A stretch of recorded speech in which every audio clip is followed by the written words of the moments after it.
Hi, this is EDL 854 case study, the budget debacle, and my name is Amber Moore. Fraudulent behavior or not, and really that is the case we're looking at today.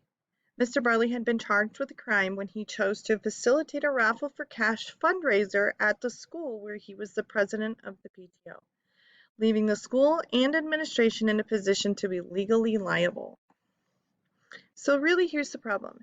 Mr. Barley is the new parent, president of the school fundraising foundation. In the spirit of competition, he's decided that the best way to raise money for the school is to hold a raffle for cash. Just as the raffle is to be drawn, the sheriff arrives and escorts Mr. Barley to the station, and he is then charged with a misdemeanor, and really at the end of the day, Briardale Elementary is shamed. So here's some facts about this particular place and location. Briardale Elementary is the school where Mr. Barley is the president of the foundation. This particular school serves about 600 students K-5, and it's one of 6 elementary schools in the district. Some important people I think to mention as we kind of look through this and get some background knowledge. Mr. Santos is the principal at Briardale Elementary. He's very confident in his ability to manage full school finances, but I think that it's important to remember too that he also oversees the orientation of each new parent president, so he plays a pretty significant role. Mr. Barley, it's important to know that him and Mr. Morley as well are both Harvard graduates and a little competitive. Specifically, Mr. Barley wanted to raise funds to bring new innovative programs into the school. Mr. Morley is kind of his old school competitor, and he also really wants to raise a lot of this money for the elementary school that he's president of. Looking at the community and the school specifically, the parents are very supportive of how the additional fundraising funds are spent. It's a pretty diverse community, and Briardale specifically is utilized as kind of a community center for this community. There are 6 elementary schools, 2 middle schools, and 1 high school. They're well known for their football, so this is very much a football community. The elementary schools focus primarily on basic skills, so the funding for the schools for this basic curriculum comes from the superintendent. Additional funding comes from their fundraising. The foundation, the programs that the foundation specifically funds is art, music, foreign language. However, in our particular case, for this case study, Mr. Barley also wanted to bring in some new and innovative programs. So that's why he was so competitive and was trying to raise a bunch of money. Some important groups that we need to talk about before we get into this is the school curriculum committee. They are headed by a lead teacher in the school, and they work with the foundation to determine how the funds will be spent, specifically which areas the funds will go to. Briardale Foundation is headed by a parent who is voted in by other parents, plans and raises all of the additional funds for the elementary school. So the foundation is really, really important, as are all of the elementary foundations. So really, what is the dilemma here? Booster clubs are separate legal entities for which schools are reluctant to assume liability for club activities. There's a reason for that.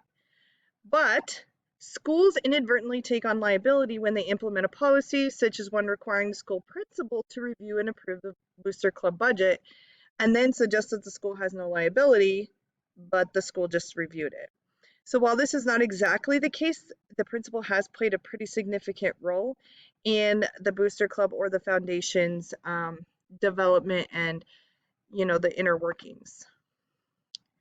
Stakeholders in this particular case are parents, teachers, principal, and the community members. The thing is all of the stakeholders originally approved of the fundraising idea of the raffle for cash. However, law enforcement, who tend to also have a stake in the community and within our schools, clearly had no idea. So when you think about the legal and ethical concerns, what I know and what I need to know in this particular case, I think negligence is probably the #1 cause, which is a failure to exercise the standard of care that the doer, as a reasonable person, should have exercised.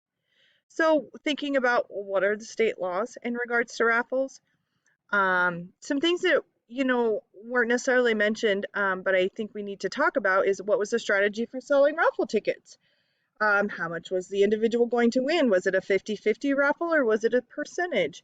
And what were the procedures for selling and keeping track of the funds? Because a lot of times this is cash. As somebody who's from the state of Nebraska, I thought it was important to kind of look up the Nebraska statutes. And there are actually two of them. There's the Nebraska Lottery and Raffle Act, and then there's the Nebraska Small Lottery and Raffle Act. And really, it just depends on how much money you raise as an organization. Okay?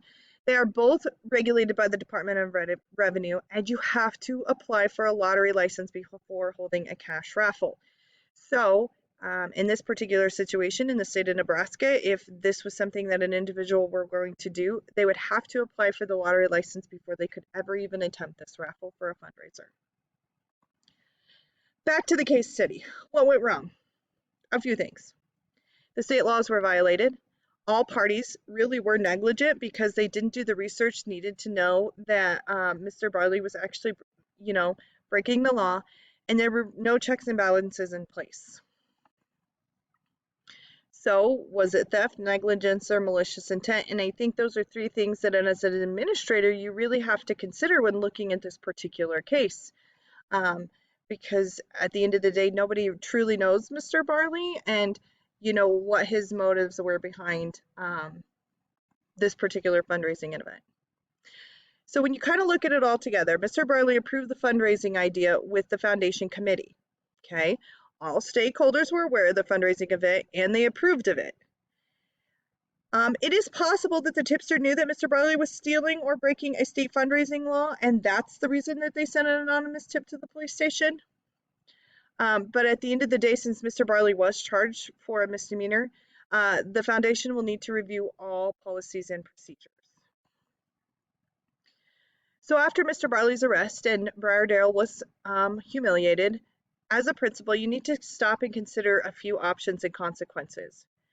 On the least restrictive side, you could do nothing and just hope it all blows over. But the reality is it could take years for Briardale to improve their reputation. And there's enough elementaries that maybe parents will start pulling their kids out of that school. You could excuse Mr. Barley from his position and replace him.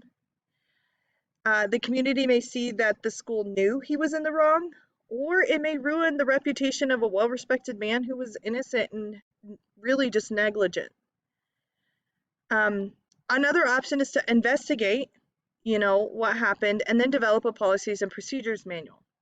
This ensures that all parties are held accountable now and in the future.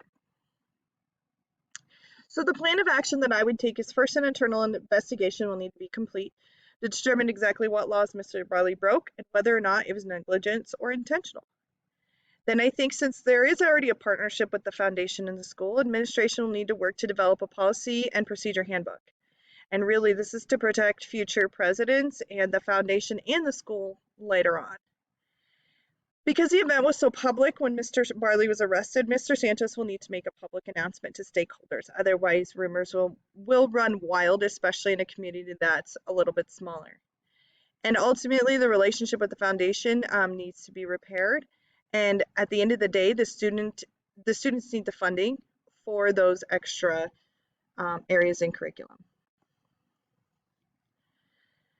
The pros and cons of this plan is, well, the district will have a better understanding of the reason behind the charges, so I think information is power. If the theft was a motive, the foundation will have been notified before a large amount was taken, so, always intervening early is good. And future incidents would be avoided with a policy handbook. However, Mr. Barley is very respected, and there could be backlash from the community. And the foundation may lose some credibility, and which ultimately could cause the school to lose some funding. So there's really some things that we need to consider as we kind of work through this plan. As we implement this plan, it's really important that all stakeholders play a role in the final process. Because it was such a public event, the public will need to be informed, as long as it doesn't violate Mr. Barley's rights, because specifically he was charged with a crime. A policy procedure handbook must be developed. And since Mr. Santos already oversees the orientation of new presidents, he will also oversee that they review this new policy and procedure handbook, specifically in relationship to fundraising. The committee needs to look at the possibility that Mr. Barley may step down after all of this, and it may take a while for a replacement. At the end of the day, though, no matter how long this takes and what the process looks like, the fundraising has to continue because the students depend on those programs to be successful in school. Thanks. There's my references.